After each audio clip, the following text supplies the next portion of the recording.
భూభారతిపై అధికారులతో సీఎం రేవంత్ రెడ్డి సమీక్ష నిర్వహించారు.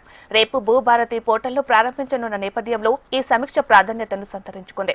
పైలట్ ప్రాజెక్టు కింద 3 మండలాలలో భూభారతిని అమలు చేయనున్నారు.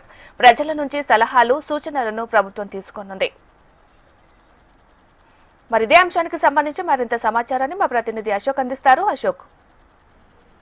మీనాక్షి, తెలంగాణ భూభారతి చట్టం రేపటి నుంచి అమల్లోకి వస్తుంది. దీనికి సంబంధించి అయితే భూములకు సంబంధించిన విషయం తెలంగాణ ప్రభుత్వం అత్యంత పారదర్శకంగా రిజిస్ట్రేషన్ కావచ్చు, క్రయ విక్రయాలు కావచ్చు సమస్యలు లేకుండా ఉండేందుకు భూభారతిని తీసుకొచ్చింది. రేపు సాయంత్రం 5 గంటలకు సీఎం రేవంత్ రెడ్డి శిల్పకళా వేదికలో ప్రారంభిస్తారు భూభారతి పోర్టల్ ను.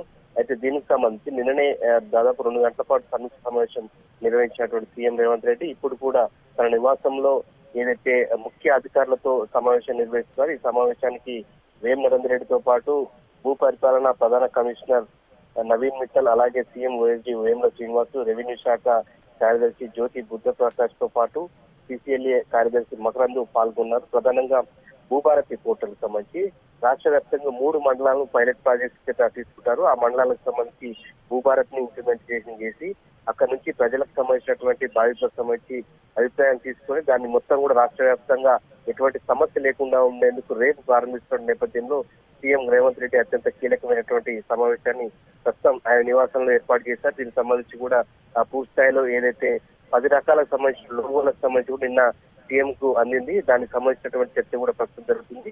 అయితే భూభారతి లోగోలకు సంబంధించిన ఆవిష్కరణ పైన కూడా ఇవాళ కీలక నిర్ణయం తీసుకుంటారు. ఇవాళ ఆమోదం తెలిపిన తర్వాత రేపు భూభారతి పోర్టల్ తో పాటు లోగో ఆవిష్కరణ కూడా సీఎం రేవంత్ రెడ్డి చేస్తారు. Meenakshi. Right, thank you Ashok.